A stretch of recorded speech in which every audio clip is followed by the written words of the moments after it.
Hello students, welcome to Ritesh online classes YouTube channel. Students, आप सभी का आज की इस एनसीईआरटी क्लास 8 यानी कि कक्षा 8 के सामाजिक और राजनीतिक जीवन वाली जो बुक है, आपकी किताब है, उसके छठे चैप्टर का यहाँ पे क्वेश्चन आंसर मैं कराने वाला हूँ, जिसका नाम है हमारी आपराधिक न्याय प्रणाली। इसको मैं आप लोगों को पढ़ा चुका हूँ, डिटेल में पढ़ा चुका हूँ, और अगर आप लोगों ने नहीं देखी तो इसी वीडियो के डिस्क्रिप्शन में जाएंगे तो आपको लिंक मिल जाएगा, वहाँ से आप लोग देख सकते हैं। चैप्टर पढ़ लीजिएगा, क्योंकि क्वेश्चन आंसर कर रहे हैं तो आप एक बार चैप्टर पढ़े रहेंगे तो ज़्यादा अच्छे से वो सारे क्वेश्चन आंसर आपको समझ में आएंगे। तो कहीं से भी पढ़िए, ये चैप्टर आप चाहे स्कूल में पढ़ लीजिए अपने, चाहे किसी दूसरे क्लास से पढ़ लीजिए, लेकिन पढ़ लीजिएगा ये क्वेश्चन आंसर की वीडियो देखने से पहले, ठीक है।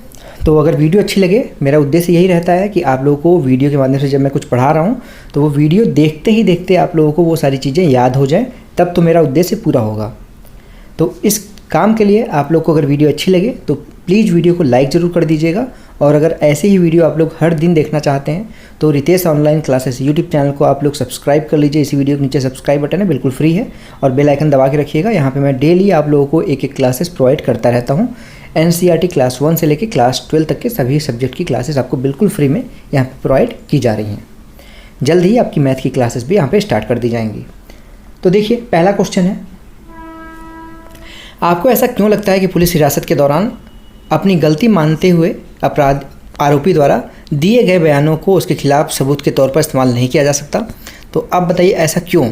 क्योंकि आप सभी को पता है कि पुलिस हिरासत के दौरान अपनी गलती मानते हुए आरोपी द्वारा दिए गए बयानों को उसके खिलाफ सबूत के तौर पर इस्तेमाल नहीं किया जा सकता, क्योंकि पुलिस हिरासत के दौरान हो सकता है कि आरोपी ने पुलिस की मारपीट से डर कर या किसी दबाव में आकर बयान दिया हो। इसलिए आप लोग देखेंगे कि पुलिस की हिरासत में अगर आप लोग कोई जब बयान देते हैं, कोई आप अपना कोई वहाँ पे स्टेटमेंट देते हैं, तो वो मान्य नहीं होता है, उसको सबूत के तौर पर नहीं लिया जा सकता, क्योंकि वहाँ पे हो सकता है आपके ऊपर पुलिस वाले मारपीट करके डरा धमका के आपसे वो बयान लिए हों, इसके लिए उसकी कोई वैल्यू नहीं होती है। दूसरा यहाँ पे प्रश्न है, इसमें आपके दो प्रश्न हैं। आइए अब शांति की कहानी पर वापस लौटते हैं और इन सवालों के जवाब खोजते हैं। अब आप पढ़ाई किए होंगे चैप्टर, तभी तो आपको पता होगा कि शांति वाली कहानी क्या थी, इसलिए बोल रहा था आप लोग चैप्टर पढ़ लीजिएगा। देखिए, पहला यहाँ पे क्वेश्चन, जब चोरी के इल्ज़ाम में शांति को गिरफ्तार किया गया, उसी दौरान सब इंस्पेक्टर राव ने उसके भाई सुशील को भी 2 दिन तक पुलिस हिरासत में रखा। क्या उसको हिरासत में रखने की कार्रवाई कानूनन सही थी? क्या इससे डीके बसु दिशा निर्देशों का उल्लंघन हुआ है? तो आप सभी ने अगर चैप्टर पढ़ा है तो उसमें ये पता है कि एक नौकरानी थी शांति, उसके ऊपर चोरी का इल्ज़ाम लगा दिया गया था, तो उसके जो भाई वहाँ पे रहते थे उसी शहर में, उनको भी बिना किसी सबूत के, बिना किसी चोरी के इल्ज़ाम के उनको भी उठा लिया गया था और हिरासत में रखा गया था 2 दिन तक। तो आप बताइए, क्या ये सही था?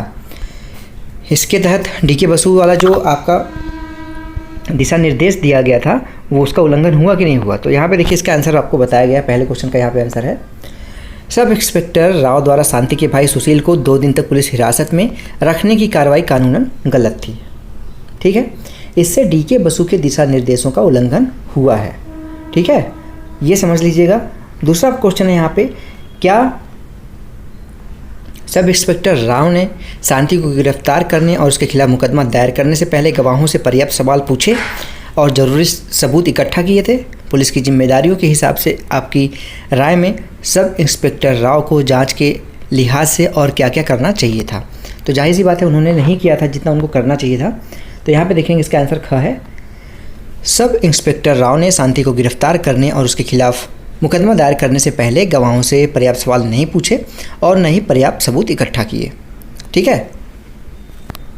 पर्याप्त सबूत इकट्ठा होगा यहाँ पे। पुलिस की जिम्मेदारियों के हिसाब से सब इंस्पेक्टर राव को जांच के लिहाज में निम्नलिखित कार्य करने चाहिए थे। पहला, क्या क्या कार्य उनको करना चाहिए था?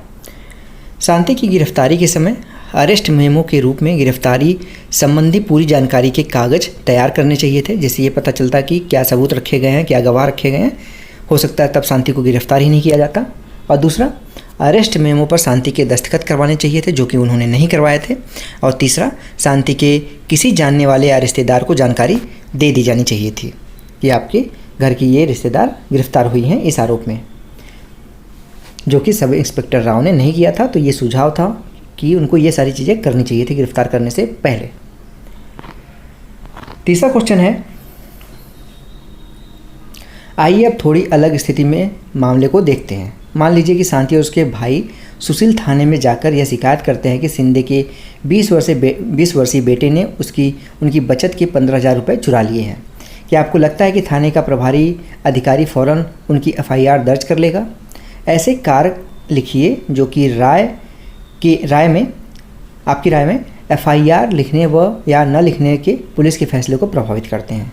तो जाहिर सी बात है, वहाँ पे FIR इतनी आसानी से, जैसे इंस्पेक्टर राव ने उस घर के मालिक और मालकिन की शिकायत पे बस तुरंत FIR लिख लिया था, लेकिन जब शांति और उसका भाई अगर शिकायत करते तो ऐसा नहीं होता।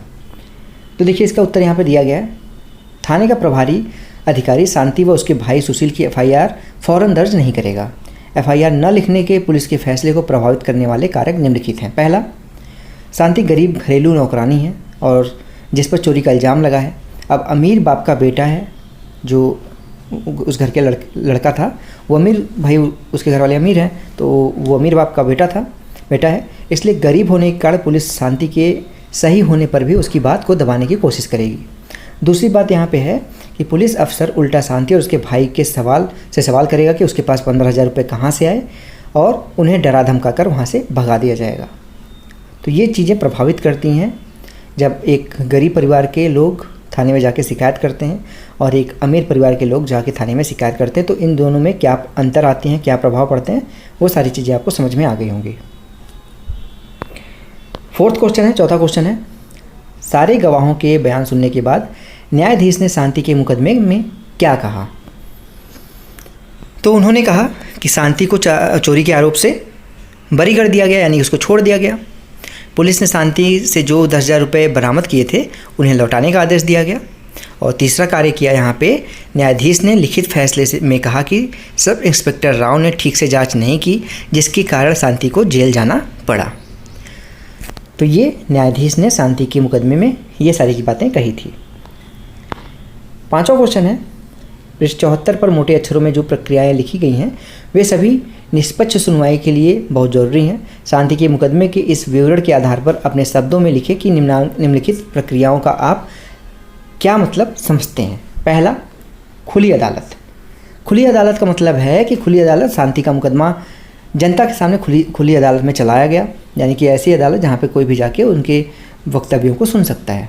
दूसरा, सबूतों के आधार पर शब्द है। तो सबूतों के आधार का मतलब है न्यायाधीश ने अदालत के सामने पेश किए गए सबूतों के आधार पर शांति को बरी किया। और तीसरा है, अभियोजन पक्ष के गवाहों से जीरा।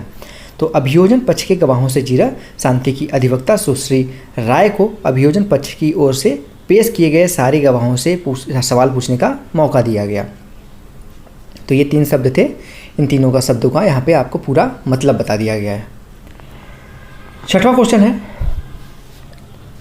अपनी कक्षा में चर्चा करें कि अगर शांति के मुकदमे में निम्नलिखित प्रक्रियाओं का पालन न किया जाता तो क्या हो सकता था।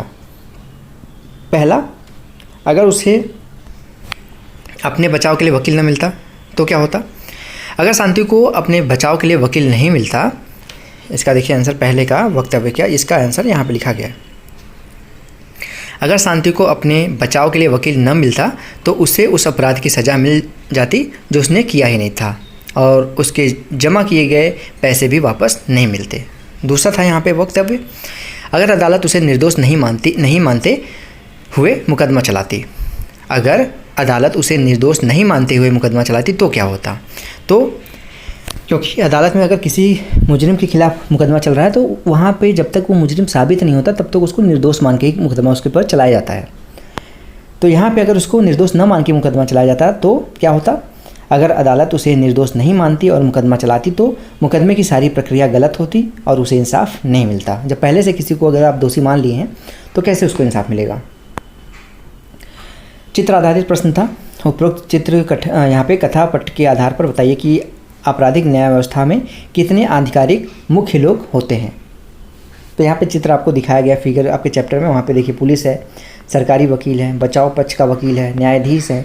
ये 4 अधिकारी आपराधिक न्याय व्यवस्था के मुख्य लोग माने जाते हैं। पुलिस, सरकारी वकील, बचाव पक्ष का वकील और न्यायाधीश।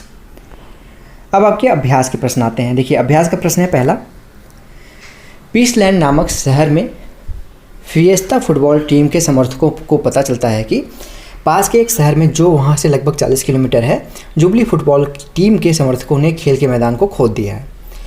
वहीं अगले दिन दोनों टीमों के बीच अंतिम मुकाबला होने वाला है।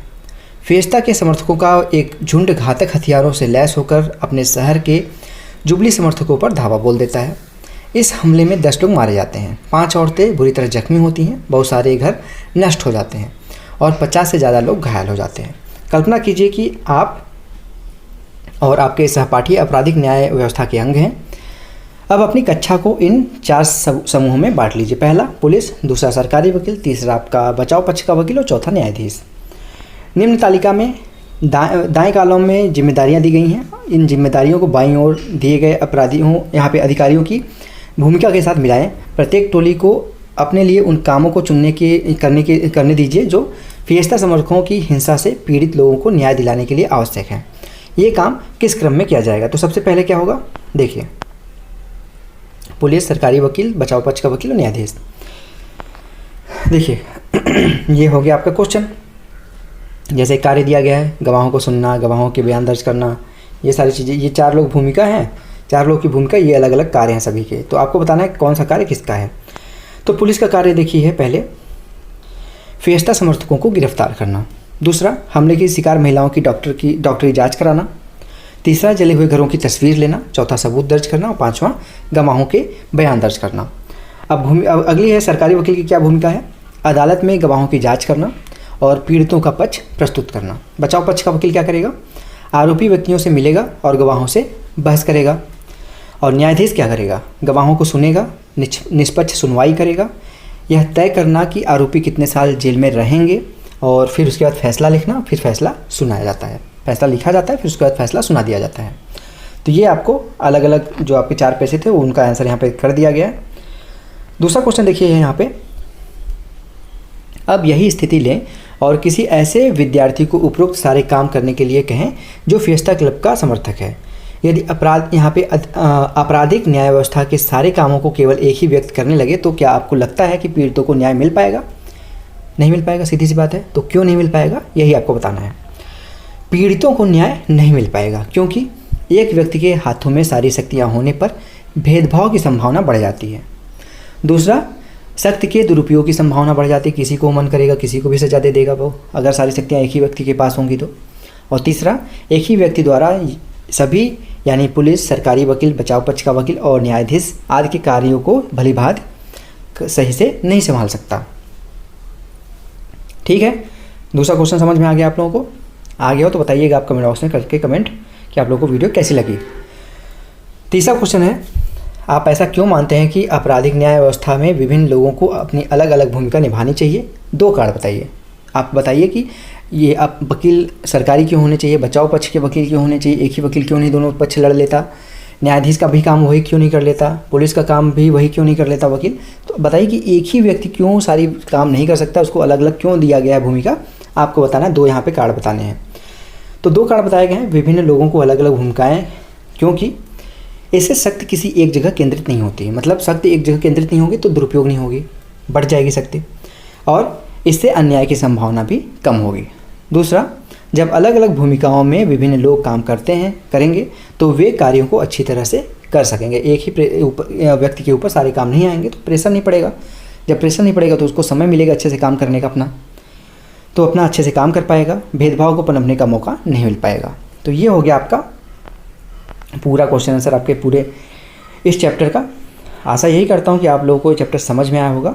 अगर समझ में आया हो तो प्लीज़ वीडियो को लाइक ज़रूर कर दीजिएगा, और ऐसी वीडियो अगर आप लोग डेली बेसिस पे देखना चाहते हैं तो Ritesh online classes YouTube channel को सब्सक्राइब कर लीजिएगा और बेल आइकन दबा के रखिएगा। इसके अलावा कोई वीडियो आपको कोई क्लास की कोई सब्जेक्ट पढ़ना है, कोई चैप्टर, तो आप भी बताइए उसके बारे में भी, मैं आप लोगों को वो चैप्टर पढ़ा दूंगा 1 से 2 दिन के अंदर Ritesh online classes YouTube channel के माध्यम से। ठीक है फ्रेंड्स, तो मिलते हैं नेक्स्ट वीडियो में। तब तक के लिए आप सभी का बहुत बहुत धन्यवाद। जय हिंद, वंदे मातरम, राधे राधे।